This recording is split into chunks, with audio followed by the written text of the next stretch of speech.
doubles, Yeah, I mean, low turnovers. but even with Kobe and Josh back and Zach, that's how we have to play. Period. We're going to have. We're a better team, in my opinion, where we have 6 to 8 guys in double figures every game, where it gets spread out. Where we're not maybe quote unquote so one dimensional. But I thought we shared the ball real well tonight, and I think big factor was we didn't turn it over.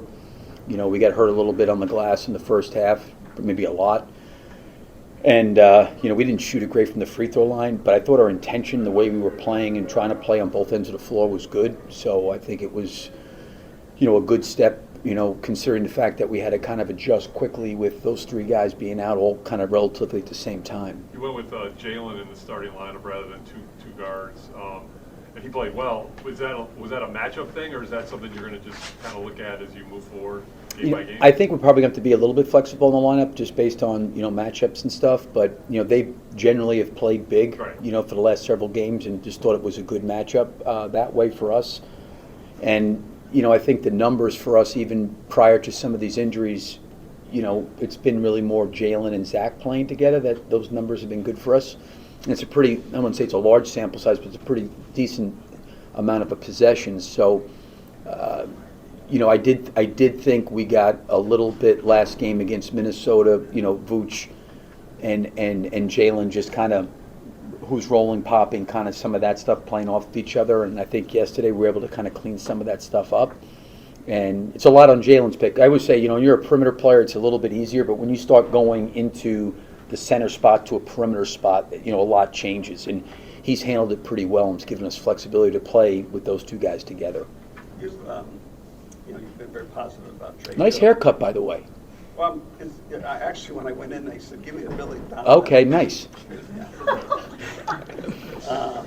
You've been very supportive, positive about Trey Jones.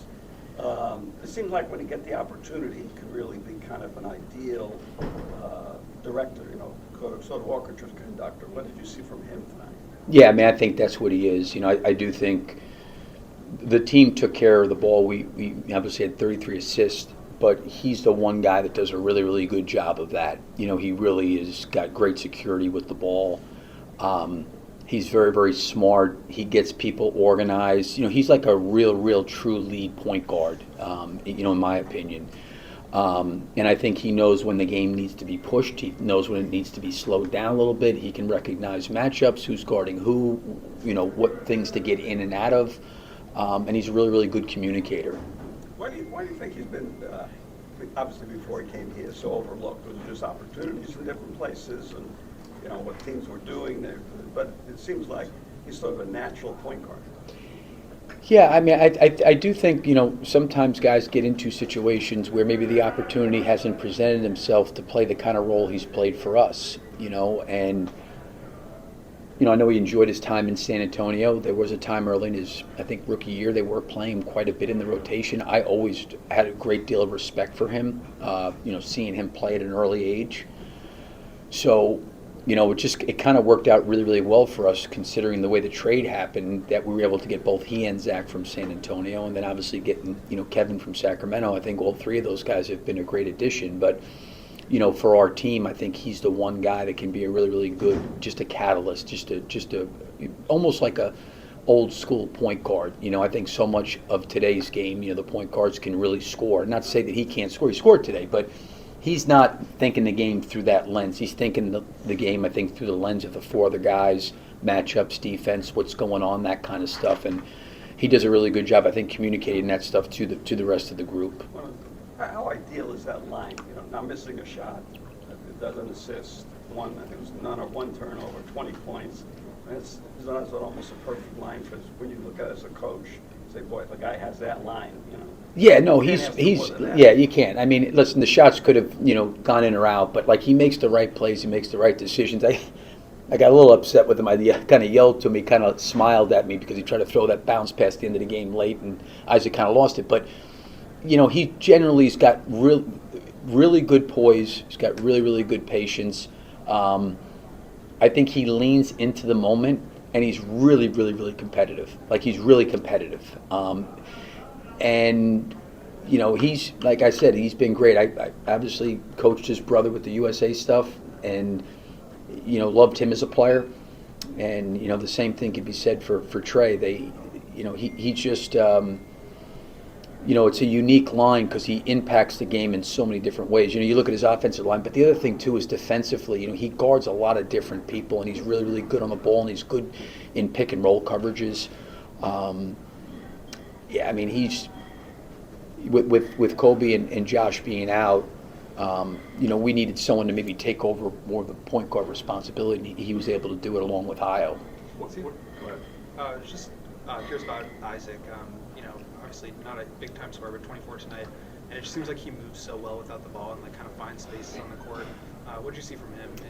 He's another guy too that's just a total winner in my opinion. When you're playing with Donovan Mitchell and Mobley and Garland, and you're not necessarily a offensive priority, you have to find ways when you're getting cross-matched and putting different people on you. He knows how to do that. He knows how to make himself a good offensive player. One, he's worked really hard in his shooting, and his shooting has gotten better. But the other thing about it, he's a great screener, and he's really good when he plays in the pocket and rolls, and then he can make some plays from there. He's always been an elite defender, and he's always takes on, I think, the hardest challenges. But I think that he's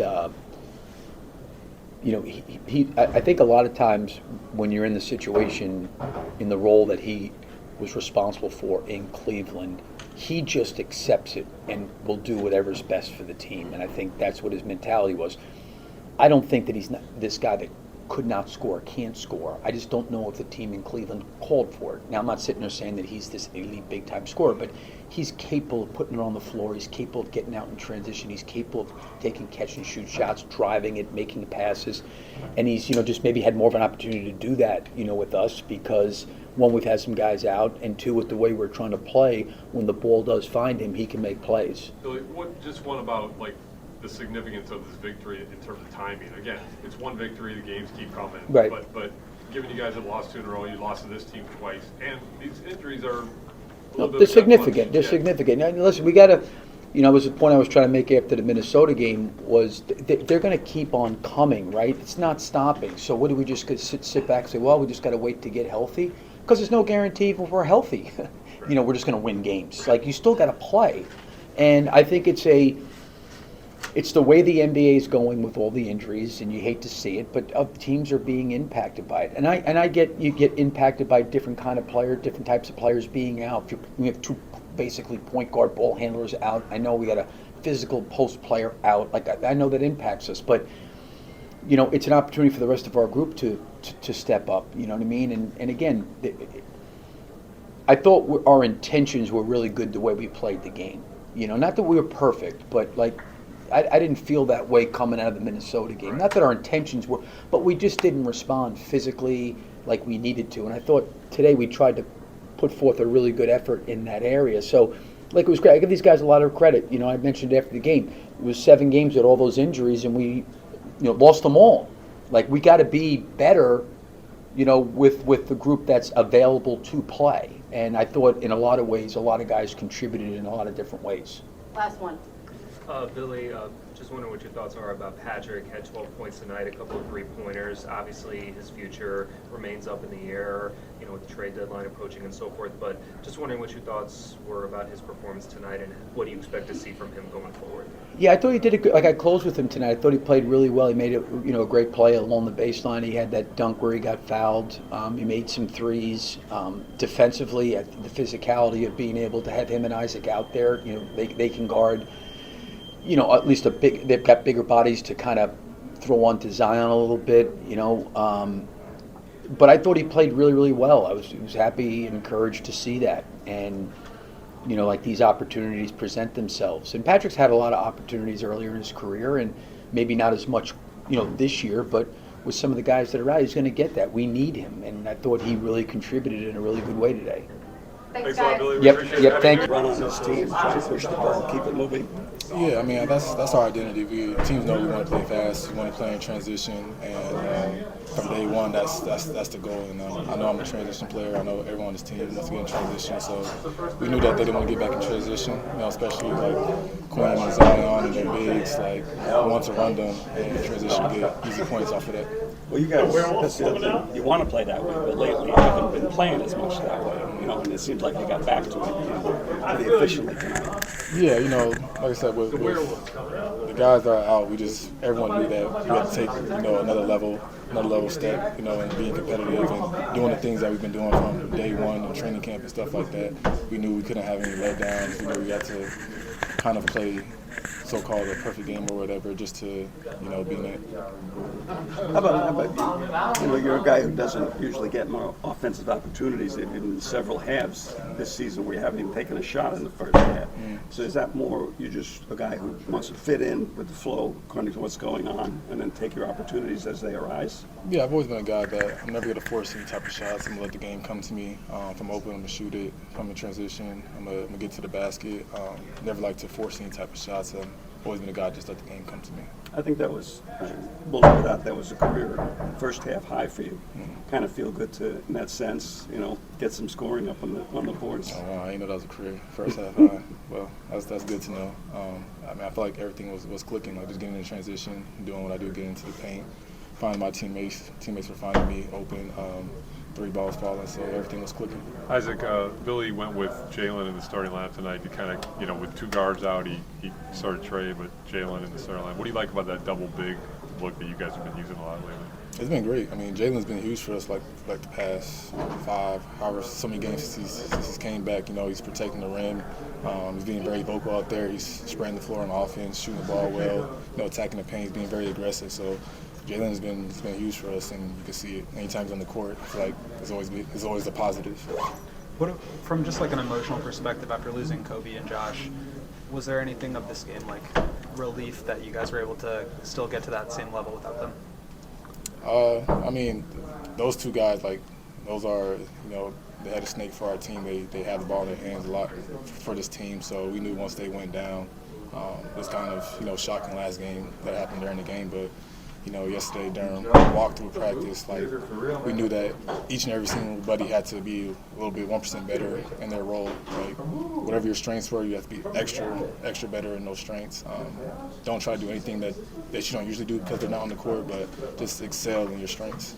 What does Trey Jones mean as far as the way he orchestrates the offense? Keep things going, and the kind of game he had, scoring 20 points, assists without a turnover. Really impressive effort. He's been great all year for us. I feel like when Trey has the ball in his hands, he's always going to find something good. If that's for him scoring or it's for passing to a teammate, he's great, especially on the defensive side. He's active with his hands in the passing lanes, getting steals. He may be a short guard, but he plays bigger than his size, so he's been huge for us this whole year. I feel like a little like NFL out there sometimes, and he does those full court passes. Oh yeah, I always make a joke. Him and Kev always get like one of those a game. So, like I said, he's not scared of throwing passes. He's not scared of making mistakes, and that's what makes him good. Thanks a lot, Isaac. Obviously, it's a big blow with Kobe and Josh being down for as long as they're going to be down. What was kind of your approach starting out tonight? I know you've done it before, but what was your approach going into tonight? Yeah, just trying to make sure our group was ready to come out from the start of the game. Obviously being a couple guys down, especially with those 2, we had to jump on them early and try to get out to a good start, not be playing from behind and dig ourselves a hole, kind of like we've been doing in the past. And so trying to come out early and jump on them and just go from there. You guys had 8 in doubles tonight and tied your season low for turnovers. Is that kind of the formula you're going to need to weather this absence of Josh and Kobe? Yeah, for sure. That's honestly, that's how we've been winning with our full team, with guys down. That's kind of our recipe to win, and so we need everybody on the team. Our depth is definitely one of our main things for the team, and so having that many guys in double figures is something that we'll need to continue if we want to continue to stack these wins like we have been. Trey, do you take the mentality, obviously it's win first is the mentality, but you individually, do you take the mentality of, I'm here to kind of carry this thing as much as I can with those guys out, or do you take it as I get a chance to showcase what I can do as a starter? You've started before, but you get that opportunity now. Just trying to do what I can to help the team win. I approach every game the same, whether I'm starting or coming off the bench. Try to have the same impact on the game, no matter what. And so, not necessarily just going out there to prove myself, but I mean, just trying to do what I can to help the team and doing whatever the team needs from me to help the team be in winning position at the end of the game. Well, follow up, sort of put it another way. Do you get the opportunity to cherish those moments where, because, you know, given the role basically since you've been in the NBA, in and out of lineups, in and out of starting, when you have an opportunity to sort of be the orchestrator, run things, and, you know, sort of put your stamp on the game, is that something you cherish? Yeah, for sure. I never take any of these moments for granted. You know, I mean, it's easy to get wrapped up in the season. A lot of games and a lot of things going on. But, you know, you never take for granted being able to start a game. And so, you know, I'm always very grateful to be in that position. Very thankful to be able to be in that position, and I just go from there.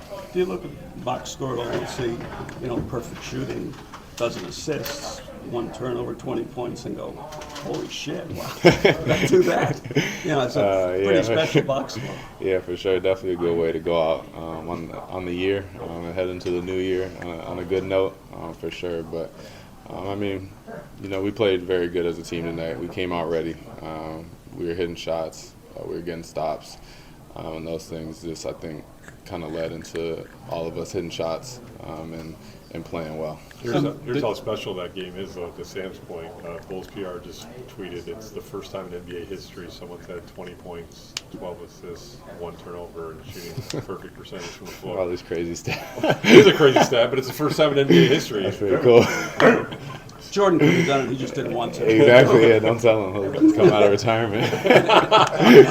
That's pretty cool, though, for sure. That's pretty cool. The narrative with this team is that it has to be completely healthy. It has to have all 10 pieces. For you guys to go out shorthanded and undermanned and get a win, I mean, it's only one, but does that kind of at least help maybe steer away from that narrative that everything doesn't have to be perfect for you guys to win? Yeah, for sure, and especially with that streak we went on early on in the season when we were down, you know, some bodies, and we were struggling to find a win there for that stretch. It definitely helps, you know, coming out here tonight and playing the way that we did and being able to get this win, and just knowing that we do have enough in this locker room. No matter who's putting on a jersey that night, we have enough to suit up, and if, you know, we can do the things that we can control. It's just about, you know, whether shots are going in or not that night. Then. Speaking of coming out of retirement, did you ever think in NFL, like the lead pass to, was it Herder? You ever been watching quarterbacks lately? I watch NFL all the time for sure, but it's not for me. I like my brain. No inspiration I about like to take care of my brain, so I'm gonna stay away from the NFL. Taylor's long passes. I know. I've been watching the Bears a lot. Yeah, we're cheering for them as they get ready for this postseason run they're gonna go on for sure.